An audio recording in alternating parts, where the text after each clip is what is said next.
이슈 플러스 시간입니다. 오늘은 산업부 박혜린 기자 나왔습니다. 박혜린 기자, 오늘의 이슈는 뭡니까? 네, 오늘 제가 가지고 온 이슈는 통신 카르텔 무너뜨리겠다는 정부, 실효성 의문입니다. 정부가 오늘 통신 3사의 과점 체제를 깨겠다며 제사 이동통신사의 진입 지원과 알뜰폰 육성책, 가계통신비 부담 완화 등을 담은 통신시장 경쟁 촉진 방안을 발표했습니다. 이 방안들이 현실적으로 실효성이 있을지, 또 소비자들은 어떤 효과를 누릴 수 있을지 짚어보도록 하겠습니다.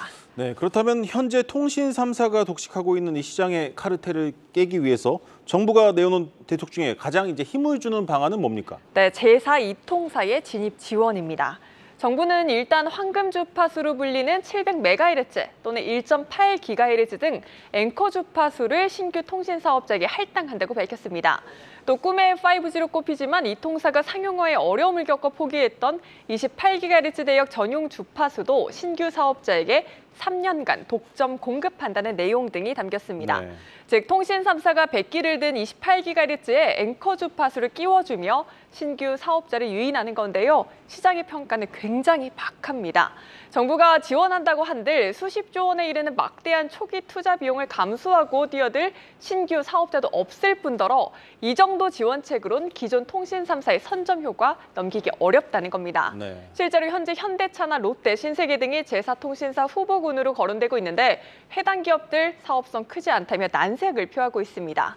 통신산업은 대규모 투자를 필요로 하지만 대표적인 규제 산업이기 때문에 막대한 비용을 들여 진입하더라도 실익은 크지 않다는 겁니다.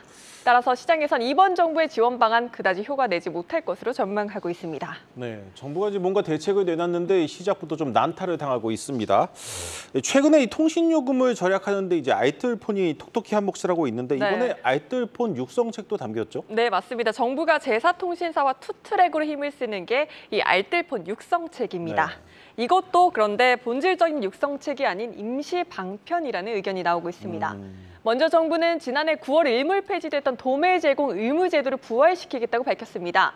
알뜰폰 사업이라는 게 이 통신망을 구축한 국내 이통 3사의 서비스와 설비를 도매로 받아 재판매하는 형태고 이 과정에서 알뜰폰 사업자가 통신 3사의 도매 대가, 즉 망 사용료를 지급하는 구조인데요.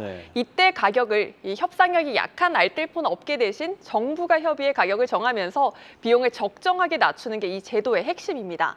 다만 이게 지난해 9월 일몰됐다고 했잖아요. 그런데 역설적이게도 이때 오히려 알뜰폰 시장이 전성기를 맞았습니다. 영원요금제 제가 보도했던 거 기억하시죠? 이게 이 시기 나온 겁니다. 정부가 개입하지 않자 시장 자율 경쟁이 활발해지며 서로 가입자를 뺏기지 않기 위해 보조금도 확대하고 소비자 편익을 늘리면서 가입자가 급증한 겁니다. 따라서 도매대가 규제가 이 알뜰폰 업체의 보호 장치는 맞지만 근본적인 육성책은 아니라는 지적이 나오고 있습니다. 네. 정부가 뭔가 좀 헛다리를 짚고 있다는 생각이 드는군요. 근데 이 제사 이동통신사가 들어올 가능성이 없다면 그래도 알뜰폰이 이 거대한 통신 3사와 맞서기 위해 어느 정도 체급을 좀 갖춰야 할 텐데 어떤 방안들이 좀 당겼습니까? 네, 또 있습니다. 이 통신 3사 알뜰폰 자회사의 시장 점유율을 제한을 강화하는 방안도 발표가 됐습니다. 현재 정부가 이통 3사의 알뜰폰 자회사가 전체 시장 점유율의 50%를 넘지 못하도록 규제하고 있는데 계산 방식에서 완성차 회선을 빼고 계산하겠다는 겁니다.